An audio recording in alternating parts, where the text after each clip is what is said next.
코로나19 확진 환자가 급증하면서 경찰과 소방관, 군인과 의료진 등 사회 필수 인력들이 집단 확진되는 경우도 잇따르고 있습니다. 특히 경찰 인력의 공백은 자칫 치안부실로 이어질 수 있다는 우려도 나오고 있는데요. 어떤 상황인지 오선열 기자가 취재했습니다. 인천에 있는 한 파출소.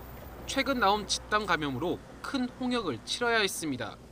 지난 11일 경찰관 1명이 확진된 뒤 18명이 추가로 감염됐습니다.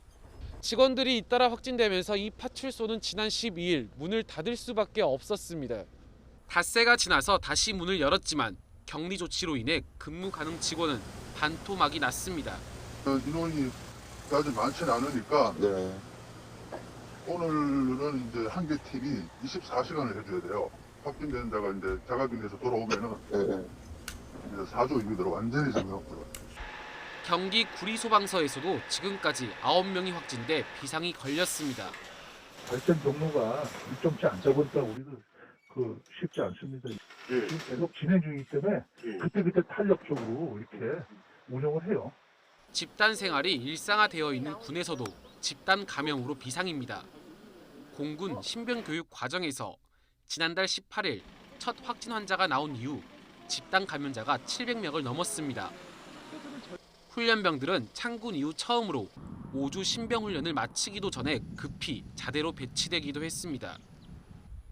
집단 감염은 의료진이라고 피해가지 않습니다.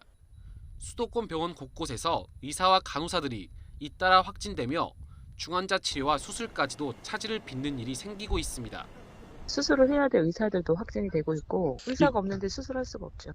인력이 지금도 부족한데 더 부족해지는 거예요, 상황이. 그러니까 이게 계속 악순환이 지금 되고 있는 거죠. 이처럼 사회 필수 기관에서 집단 감염이 이어지자 정부도 비상근무 계획을 마련하는 등 대책 마련에 나섰습니다.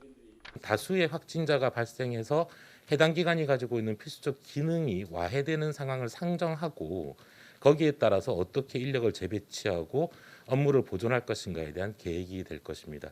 걷잡을 수 없을 정도로 빠른 감염 확산 속에 공공서비스 약화와 치안 부실 사태가 벌어지지 않을까 우려하는 목소리가 커지고 있습니다. YTN 오선열입니다.